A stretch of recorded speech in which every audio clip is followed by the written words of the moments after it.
नई सरकार के गठन के लिए एनडीए के घटक दलों ने अपना समर्थन बीजेपी को दे दिया है, लेकिन उससे पहले जेडीयू ने कई बड़ी मांगे रख दी हैं। जेडीयू नेता केसी त्यागी ने अग्निवीर योजना पर कहा कि जिन कमियों पर जनता ने सवाल उठाए हैं उन पर विस्तार से चर्चा की जाए। यूसीसी पर कहा कि हम इसके विरोध में नहीं हैं, लेकिन सबसे बातचीत होनी चाहिए। साथ ही केसी त्यागी ने यह भी कहा कि हम बिहार के लिए विशेष राज्य का दर्जा चाहते हैं। तो मतलब अभी कुल मिलाकर तालाब खुदा नहीं और मगरमच्छ आ गए वाला हिसाब हो गया है कि मतलब अभी पानी तालाब में छोड़ा नहीं गया और अपने अपने हिसाब से अपना अपना हिस्सा जो है राजनीतिक दलों ने मांगना शुरू कर दिया। अब जेडीयू अभी सरकार बनी नहीं है, अभी शपथ ग्रहण हुआ नहीं है, लेकिन केसी त्यागी जेडीयू के जो हैं वो कह रहे हैं कि साहब बिहार को विशेष राज्य का दर्जा मिलना चाहिए, अग्निवीर योजना पर विचार करना चाहिए, यूसीसी को लेकर भी बातचीत होनी चाहिए। अग्निवीर योजना को लेकर के मतदाताओं के एक हिस्से में नाराजगी रही है। हमारी पार्टी चाहती है कि विस्तार से उन कमियों खामियों को दूर किया जाए जिसको लेकर के जनता ने सवाल उठाए। यूसीसी पर भी क्या यूनिफॉर्म सिविल कोड पर पार्टी के राष्ट्रीय अध्यक्ष होने के नाते विधि आयोग के अध्यक्ष श्री चौहान को मुख्यमंत्री चिट्ठी लिख चुके हैं। हम इसके विरुद्ध नहीं है, लेकिन जितने भी स्टेक होल्डर्स हैं, चाहे मुख्यमंत्री हो, चाहे डिफरेंट पॉलिटिकल पार्टीज हों या डिफरेंट सेक्ट्स हों, उनसे बातचीत करके इसका हल निकाला जाना चाहिए। तो जातिगत जनगणना होगी? जातिगत जनगणना को देश की किसी पार्टी ने मना नहीं किया है। बिहार ने रास्ता दिखाया है, प्रधानमंत्री ने भी ऑल पार्टी डेलीगेशन में इसका विरोध नहीं किया है। इसलिए जातिगत जनगणना समय की मांग है और हम इसको परसों करेंगे। कोई प्री कंडीशन नहीं है, अनकंडीशनल सपोर्ट है, लेकिन बिहार को विशेष राज्य का दर्जा दिया जाए, ये हमारे दिल और दिमाग में है। बंटवारे के बाद बिहार की जो दुर्गति हुई है, जो पलायन हुआ है, जो बेरोजगारी है, जब तक उसको बिहार को विशेष राज्य का दर्जा नहीं होगा, ये असमानता दूर नहीं होगी। जेडीयू की अनावश्यक मांगों के आगे नहीं झुकेगी बीजेपी। ये बीजेपी के सूत्रों से हमें खबर मिल रही है। बीजेपी गठबंधन के नियमों और गठबंधन धर्म के तहत ही काम करेगी। गठबंधन धर्म का पालन करेगी बीजेपी। मंत्रालय का बंटवारा हो या मंत्रियों की संख्या, सहयोगियों की चिंताओं का ध्यान भी रखेगी बीजेपी। अपने सभी सहयोगियों को साथ लेकर चलेगी बीजेपी। निर्दलीय सांसदों और छोटे छोटे दलों के संपर्क में है बीजेपी।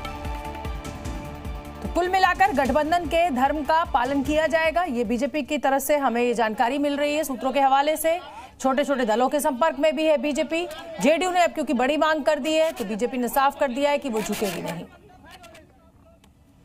और सूत्रों के हवाले से यहाँ बड़ी खबर आ रही है, जहां एक तरफ बीजेपी के सहयोगी दल बीजेपी से कई अहम मंत्रालय मांग रहे हैं, तो वहीं दूसरी तरफ खबर यह आ रही है कि बीजेपी गृह मंत्रालय, वित्त मंत्रालय, विदेश मंत्रालय और रक्षा मंत्रालय यानी सीसीएस अपने पास रखेगी।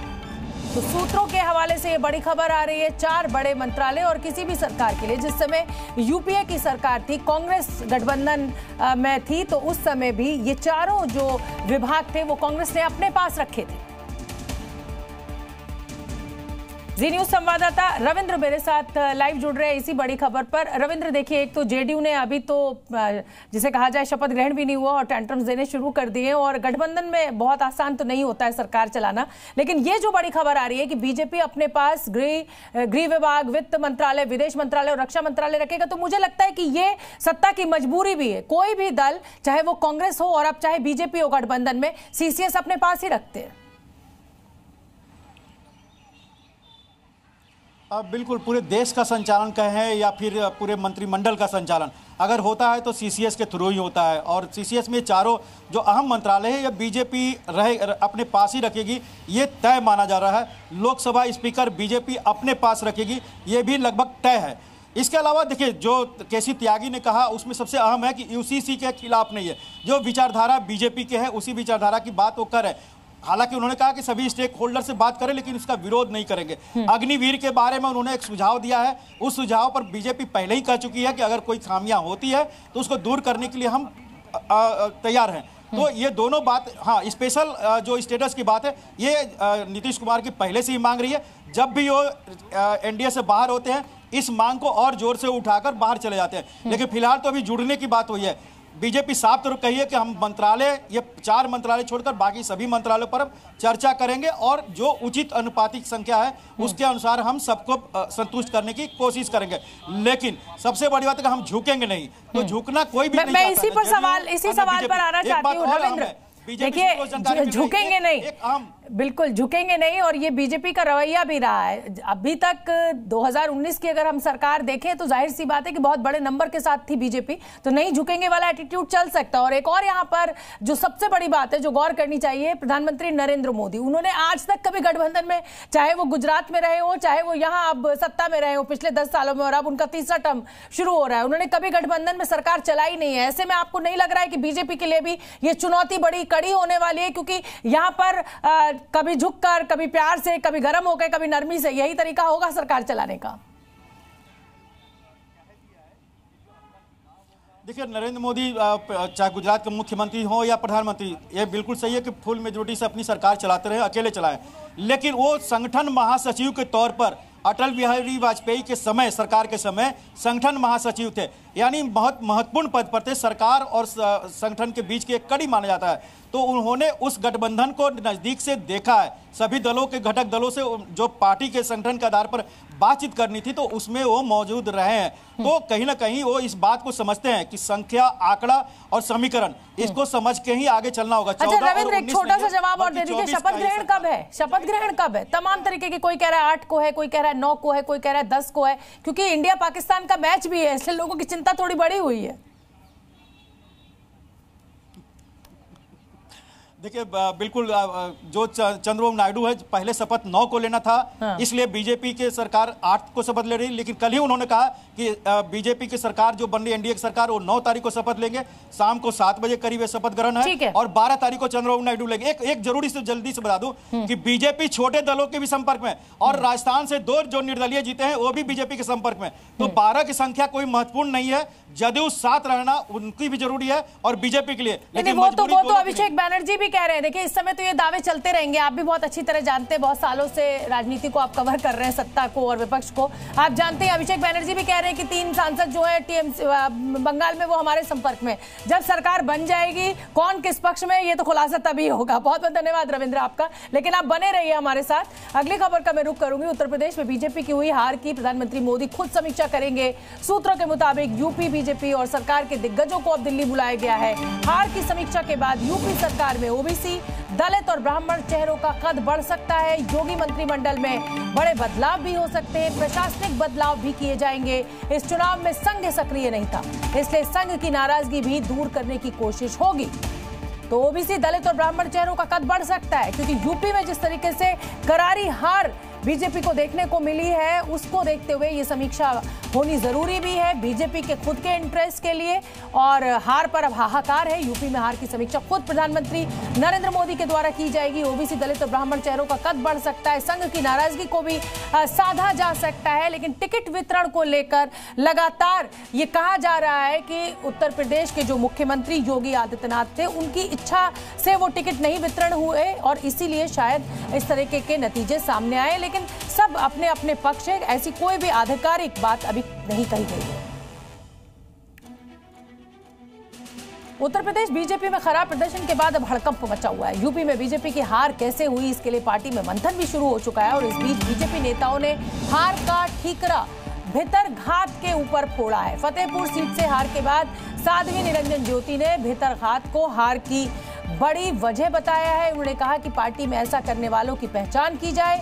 वहीं हरनाथ सिंह यादव ने कहा कि जिन्होंने भितरघात किया है उनकी जांच होनी चाहिए।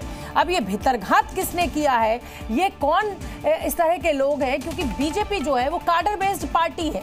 ऐसे में ये कौन लोग हैं जिन्होंने पीठ में छुरा घोंपा है। अगर साध्वी निरंजन इतना बड़ा आरोप लगा रही हैं तो जांच तो जरूर होनी चाहिए और ये पार्टी के भीतर मांग भी हो रही होगी। मोदी जी के इस मुहिम में रोड़े अटकाए हैं, उनको जरूर चिन्हित करके ऊपर बात करें। सरकार तो बन रही है, दम से बन रही है, सरकार बनेगी और जो फतेहपुर के लिए काम की आवश्यकता होगी, केंद्र से प्रदेश से लाने की आवश्यकता होगी, हम जरूर उस फतेहपुर के लिए लाएंगे। उत्तर प्रदेश में जो वर्तमान राजनीतिक स्थिति और परिस्थिति बनी है, उसमें अपने को खुद को अलग नहीं कर पा रहा। मैं खुद बहुत आहत अपने को महसूस कर रहा हूँ। कहाँ चूक हो गई, इस पर हमारे शीर्ष नेतृत्व को चिंता करने की आवश्यकता है। वहीं उत्तर प्रदेश के मंत्री संजय निषाद ने खराब प्रदर्शन के लिए उन पार्टी नेताओं को जिम्मेदार ठहराया जिन्हें टिकट नहीं मिला। संजय निषाद का कहना है कि जिनको टिकट नहीं मिला उन्होंने धोखा किया। भारत माता की जय बोलने वालों ने धोखा किया, जबकि आरक्षण खत्म करने वाले बयान से भी इस चुनाव में नुकसान उठाना पड़ा है।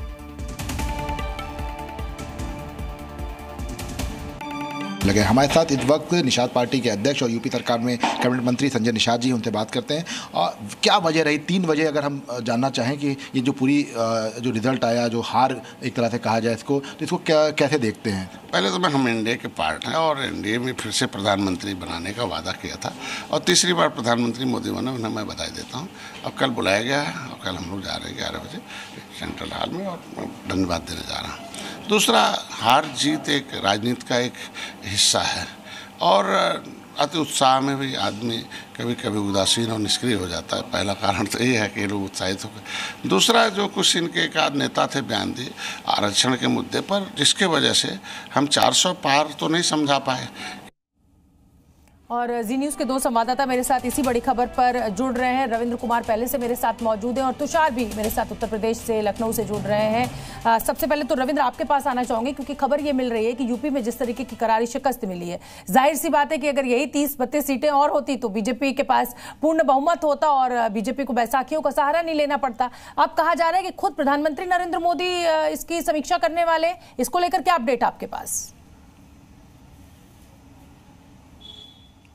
देखिए, अभी तो सरकार बनाने की मंथन चल रही है, सरकार चलाने की मंथन चल रही है। जो हार हुई है इस पर बीजेपी हमेशा की तरह मंथन करती है, चिंतन बैठक करेगी, संगठन के साथ चिंतन मंथन होगा, संघ के लोगों के साथ होगा, पार्टी के तमाम बड़े नेताओं के साथ होगा और स्टेट लीडरशिप के साथ होगा। लेकिन फिलहाल अभी इस पर कोई कवायद नहीं हो रही है। हार हुई है, हार के कारण कई हैं, सबके अपने अपने कारण हो सकते हैं, लेकिन जो चिंतन बैठक होगी ये सब प्रधानमंत्री नरेंद्र मोदी के इटली की G7 के बैठक के आने के बाद होगी, यानी इस मंथ के लास्ट में इस तरह की चिंतन बैठक होगी और उसके बाद जो नतीजे होंगे वो ठिकरा जरूर गिरेगा। जो भी हार के कारण होंगे, जो भी बिल्कुल ठीक है। मैं तुषार का रुख कर लेती हूँ। तुषार, देखिए अभी तो बिल्कुल रविंद्र ठीक कह रहे हैं कि अभी तो जो कवायद चल रही है वो सरकार बनाने की चल रही है, तो ऐसे में अभी उत्तर प्रदेश में खराब प्रदर्शन किया है, इस पर समीक्षा जरूर होगी, लेकिन अभी ऐसा कुछ हुआ नहीं है। लेकिन यूपी के कई मंत्री जो हैं, चाहे मैं साध्वी निरंजन की बात कर लूं, ये कहा जा रहा है कि साहब भितरघात जिम्मेदार है। तो ये भितरघात की किसने? क्योंकि जहां तक मैं बीजेपी को समझ पाई हूं, उसकी राजनीति को समझ पाई हूं, कार्डर बेस्ड पार्टी है। यहां पर कार्डर मर जाएगा, सर कटा देगा, लेकिन अपनी पार्टी की खिलाफत नहीं करेगा। ये तो और दलों में देखने को मिलता है कि साहब आपस में ही सरपुटव्वल हो गई और अपने ही कैंडिडेट को हरवा दिया। लेकिन क्या बीजेपी के लिए ये लग रहा है आपको जमीन पर कि ऐसा हो गया है? निश्चित तौर पे देखिए, समीक्षा बैठक लगातार चल रही है। अगर आपको बात करूं तो सीएम योगी दिल्ली 3:30 बजे निकलने वाले थे और उससे पहले उन्होंने मंत्रियों के साथ बैठक की, उससे पहले उन्होंने सुबह अधिकारियों के साथ बैठक की, अधिकारियों के साथ बैठक करके सब कुछ जानने की कोशिश की कि आखिर में हार की एक बड़ी वजह क्या रही, क्यों इस तरह से इतना ज़्यादा सीट लूज करना पड़ा। आपको बताऊँ सोमनाथ, तो पूरे देश भर में अगर सबसे अधिक बीजेपी को नुकसान हुआ है तो यूपी से हुआ है। ऐसे में पूरा फीडबैक लेकर सीएम योगी यहाँ से दिल्ली के लिए रवाना हुए हैं। इसके अलावा दोनों डिप्टी सीएम पहुंचे हैं, इसके अलावा संगठन मंत्री धर्मपाल सिंह है, प्रदेश अध्यक्ष भूपेंद्र चौधरी हैं। और भीतरघात की जहां तक बात आ रही है तो भीतरघात होने की वजह रही है कि भारतीय जनता पार्टी को इतना बड़ा नुकसान सहना पड़ा है। शुरू से ही ये चर्चा रही है हमेशा, जब संगठन मंत्री सुनील बंसल थे, उसके बाद संगठन मंत्री धर्मपाल सिंह रहे, कि सरकार और भारतीय जनता पार्टी का जो यूपी का संगठन है, इन दोनों के बीच सब कुछ सामान्य नहीं चल रहा है। अक्सर कई ऐसे मुद्दे देखने को मिले जहां दोनों ही आमने सामने आते हुए दिखे थे, ये एक बड़ी वजह रही। इसके अलावा जिन लोगों को टिकट नहीं दिया गया उन्होंने भी कहीं ना कहीं भीतरघात किया, उन्होंने भी या तो साइलेंट हो गए या तो फिर बीजेपी के एंटी रहे। राकेश राठौर की बात करूं तो यही राकेश राठौर 2022 में विधायक थे योगी सरकार के, उसके बाद उन्होंने पार्टी छोड़ा, पार्टी छोड़ के बिल्कुल तुषार, और मुझे लगता है कि राजपूत वोट जो था, ठाकुर वोट, वो भी उसने भी एक जिसे कहा जाए कि बड़ी अहम भूमिका निभाई इस समय जो बीजेपी का खराब प्रदर्शन रहा। बहुत बहुत धन्यवाद रविंद्र, आपका भी, तुषार आपका भी। जी न्यूज़।